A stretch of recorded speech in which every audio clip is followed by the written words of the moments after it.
Dios te salve, Dios te salve María, llena eres de gracia, el Señor es contigo, bendita tú eres entre todas las mujeres, y bendito es el fruto de tu vientre, Jesús. Santa María, Madre de Dios, ruega por nosotros pecadores, ahora y en la hora de nuestra muerte. Amén. Ave María Purísima, sin pecado concebida. Santo Tomás de Aquino, ruega por nosotros.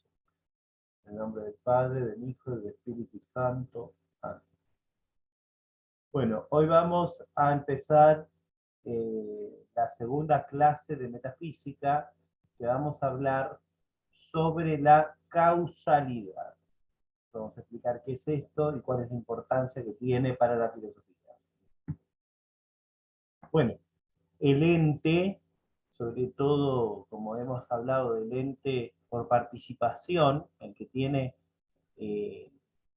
la esencia distinto del acto de ser, no se explica por sí mismo.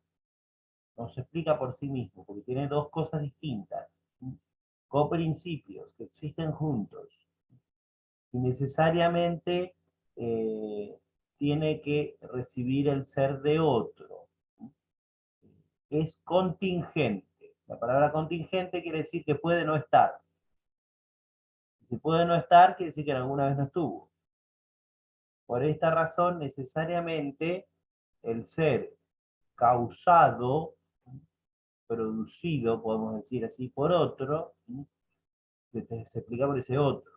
Entonces el ente no se explica por sí. El ente, las cosas que vemos y las que no vemos, como sabemos, ente quiere decir lo que es, ya hemos comentado, tanto visibles como invisibles, no se explica por sí mismo. Necesariamente tenemos que recurrir a ese otro. Esto es lo que se pregunta la causalidad. Es un tema muy importante, muy amplio en la metafísica. La causalidad, por lo tanto, explica el origen del ente. Es decir, a nosotros nos dice de dónde viene, de dónde es, de dónde procede, cuáles son sus partes. Y esto es lo que intentaremos explicar en esta clase.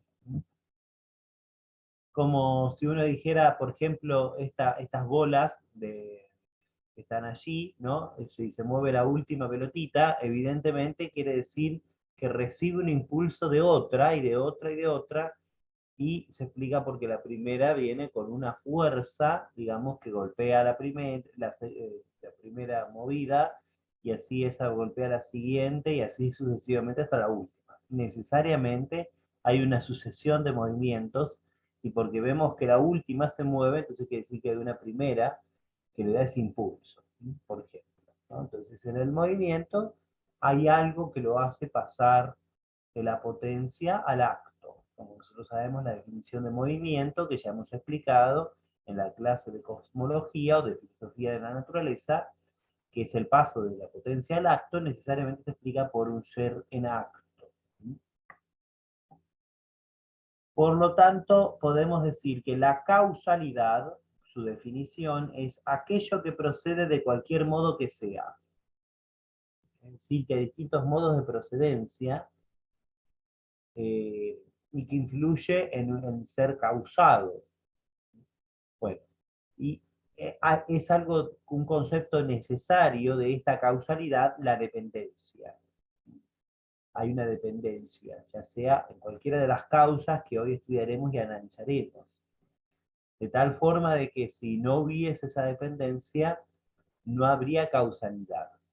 Por lo tanto, nosotros tenemos que distinguir la noción de causalidad de otro concepto, que ahora vamos a ver, que es el de principio. El principio es aquello que procede de cualquier modo que sea sin depender de lo que le da origen. En el principio no hay dependencia, en cambio la causalidad sí. Por ejemplo, el carpintero y la mesa que realiza, como se ve ahí en el ejemplo de causalidad. Entonces, el carpintero es la causa eficiente, hoy le vamos a dar este nombre, ¿no? Es decir, la causa que realiza la mesa. Y hay una dependencia, siempre y cuando el carpintero trabaje, la mesa se va a hacer. falta el carpintero, bueno, tendrá que reemplazar otro que sepa, pero si no, la mesa no se hace mientras tanto. Sola no se va a hacer la mesa, ¿no? Entonces hay una dependencia en el origen de la mesa, en este caso del carpintero. En cambio, en el principio no. Por supuesto, este concepto de principio es un concepto que lo agregó la teología, y aprovecho yo a decirlo acá y a desarrollarlo, porque el ejemplo es el Padre y el Hijo en el seno de Dios, de la Santísima Trinidad, porque el Padre es principio sin principio, como enseña la teología, ¿no? Y el Hijo tiene su origen en el Padre, por eso es el Padre, uno es el que engendra y otro es el engendrado, pero el Hijo es igual al Padre. El Padre y yo somos uno, dice el profesor. Entonces, por eso, el Padre es principio del Hijo, pero no es causa del Hijo, porque si no el Hijo sería menor al Padre. Pero bueno, ese es un concepto de Trinidad, ¿no? Cuando uno estudia la teología de la Santísima Trinidad. Pero aprovecho a decirlo ahora que estamos hablando de causalidad para definir bien las palabras. Uno es el concepto de causalidad y otro el concepto de principio. Así que no son estrictamente hablando sinónimos. Segundo lugar, siempre después de definir un concepto hay que dividirlo, ¿no? Así que vamos a dividir cómo se puede entender el concepto de causalidad. Hay diferentes causas según el modo como se las considera. Si el efecto propio, si es el efecto propio de la acción realizada, entonces nosotros hablamos de causa per se y causa per accidens. Per se es una causa por sí misma. Per accidens habría que traducirlo del latín al castellano, una causa por accidente, digamos así, ¿no? Secundariamente producida, ¿no? Si uno dijera, el carpintero es además médico, y entonces uno dice, el carpintero me curó. Bueno, pero solo accidentalmente es carpintero, ¿no? Sustancialmente me puede curar porque es médico. Entonces uno dice, el carpintero me curó, te habían dicho, en una persona que es carpintero y médico. Pero en realidad el que me curó fue el médico, que me dio un remedio adecuado para que yo recuperara la salud. Entonces, si uno dijera, el carpintero me curó, ese es un remedio peráchides, porque en realidad me curas por ser médico, no por ser carpintero. En cambio, una causa per se es la que por sí misma produce el efecto, es decir, el médico que busca curar, ejercer su ciencia médica de tal forma que logre salvar vidas humanas, ¿no? Hablando siempre de un médico como corresponde, ¿no? Entonces, per se, un médico cura. Per accidens, el médico hace una mesa, porque no la hace en cuanto médico, sino en cuanto carpintero, ¿no? Invirtiendo los. Además, nosotros podemos hablar, según la manera de la subordinación, las causas pueden ser distintas, ¿no? Hay muchas más formas de dividir las causas, ¿no? Pero yo me limito solo a estas dos, ¿sí? Ya van a ver por qué más, ¿no? En la clase que viene. Y este es el ejemplo famoso de Aristóteles, ¿sí? Por la cual el estagrita, o el filósofo, como llama Santo Tomás, hablaba de cuatro causas, ¿sí? Eficiente, formal, final y material. La causa eficiente es la acción y el instrumento por la cual se realiza algo. La causa formal es el acto y la configuración que alcanza, o que va alcanzando. La causa final es el propósito y cómo la potencia se torna una cierta actualidad, una cierta perfección. Recuerden que acto quiere decir perfección. Y la causa material es desde la cual la cosa se realiza y es, muchas veces, primero es lo potencial. Por ejemplo, ahí en ese dibujo que vemos allí, si uno dice la escultura que va a ir en el frontispicio de un templo, ¿no? Entonces uno dice, la causa material es el mármol. La causa, porque es la cosa de qué materia está hecha, en este caso, de qué cosa está hecha. La causa formal es el acto y la configuración, es decir, a medida que va sacando el mármol que no va a usar y va encontrando la figura esa de línea de puntos que se observa en el mármol. La causa eficiente es el agente, es decir, el escultor, pero también es el martillo y el instrumento que usa el escultor para realizar la escultura. Y por último, la causa final, primero el propósito, que está antes que todas las otras, ¿no? ¿Qué es lo que va a realizar? Y por último, la escultura ya realizada y donde al final se coloca arriba del frontispicio del templo, ¿no? Entonces, la causa final está al inicio y está al final. Voy a volver sobre esto. Entonces, por lo tanto, nosotros, explicando esto que he explicado recién, hablamos de causas intrínsecas, es decir, interiores al ente que estamos explicando, en este caso la imagen, que son la material y la formal, es decir, el mármol y la imagen que va descubriendo el artista, por un lado, causas intrínsecas, interiores a la escultura, y por otro lado, causas extrínsecas, es decir, exteriores. El eficiente, que sería el agente que realiza la acción, el cincel, el martillo, etc. La causa final, tanto en el inicio como en el fin. Y por último, la causa ejemplar, que, me lo he explicado, es la idea que tiene el escultor, que ahí se le ve con esas líneas de puntos, ¿no?, que tiene en la cabeza, cómo él quiere que quede la imagen terminada. Esa es la causa ejemplar, el modelo que tiene que seguir el escultor para llegar a que la imagen quede bien hecha. Otro ejemplo más voy a poner, porque esto es muy importante entenderlo bien. Uno dice, un ejemplo parecido, el templo, para realizar un templo. Entonces uno dice, bueno, tenemos las 4 causas que descubre Aristóteles, que están presentes en todas las cosas.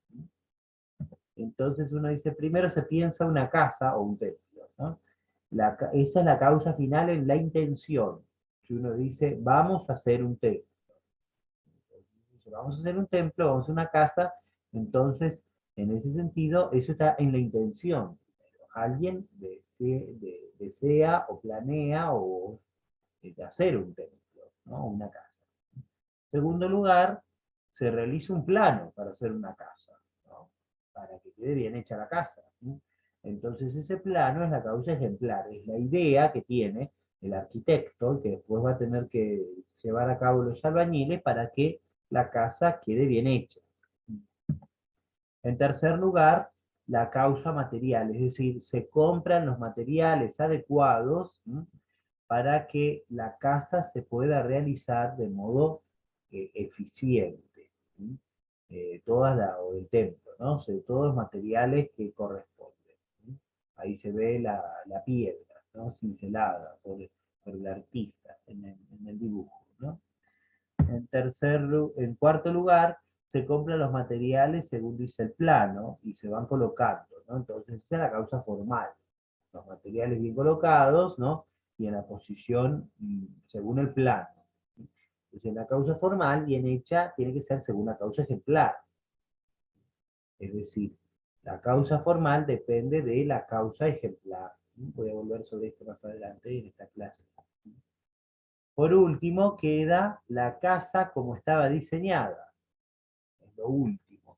Es la causa final en la ejecución. Es decir, el templo terminado es como se había pensado al comienzo. Por eso digo, la causa final está al principio y está al final. Una en la intención y otra en la ejecución. Por eso es que a veces nosotros, en el lenguaje coloquial, usual, de la calle, digamos, se entiende el concepto de causa solamente por causa eficiente, pero es un concepto deficiente de causa, porque en realidad las causas, como estamos hablando, son 4. Eficiente, final, material y formal. Son 4. Y la formal puede ser 2, una intrínseca y otra extrínseca. La intrínseca es la interior, que hablaba en la imagen anterior, y otra es la extrínseca o causa ejemplar, en este caso el plano, en base a la cual se hace la causa formal intrínseca. Vamos a ir explicando cada una de estas causas de modo más detallado. Primero, la causa material. La definición que da Aristóteles de la causa material, ahí en el libro de la física, el libro 2 de la física, dice, aquello de lo cual y en lo cual se hace algo. En lo cual y de lo cual. Entonces aquí ya hay dos causas materiales distintas. Ex qua y in qua, así en término técnico, ¿no? O sea, de lo cual se hace algo o en lo cual. Y estas clases de causa material, para hacerlo muy sintético, algo que evidentemente es muchísimo más largo y daría para hablar de demasiado, una es la materia prima. La materia prima que ya lo vimos en la clase de cosmología o de filosofía de la naturaleza, yo remito a esa clase, de la cual ya hemos hablado, que en realidad recuerden que se decía ne que quid, ne que quale, ne que cuánto, ni qué, ni cuál, ni cuánto, ¿no? Pero si uno quisiera representarlo mal, porque en realidad no es ni qué, ni cuánto, ni cuándo, ni cualidad, ¿no? Ni cantidad, ni cualidad, pero si uno quisiera representarlo así, a mí se me ocurre como si fuera la arcilla, ¿no? Que la arcilla toma cualquier forma, digamos, ¿no? Pero en realidad tampoco es arcilla, ¿no? Insisto, está mal el ejemplo, pero solo para ejemplificar. Porque la materia prima es lo más potencial del universo. Entonces, todo se hace en ella, y de ella, ¿no? Mejor dicho, de ella, ex qua, ¿no? Todo lo material, estamos hablando, ¿no? El ente corpóreo. ¿No? Por lo tanto, ya habíamos comentado, remito, insisto, aquel programa, lo más potencial del universo, porque todo se conoce en base al acto, que es la perfección, ¿no? Y es lo más difícil de entender, por lo tanto, porque es lo que más actualidad carece. Más actualidad carece, solamente tiene acto tanto y cuanto está unido a su forma propia. ¿No? Pero bueno, la causa material primera, digamos, es la prima, por eso se llama materia prima.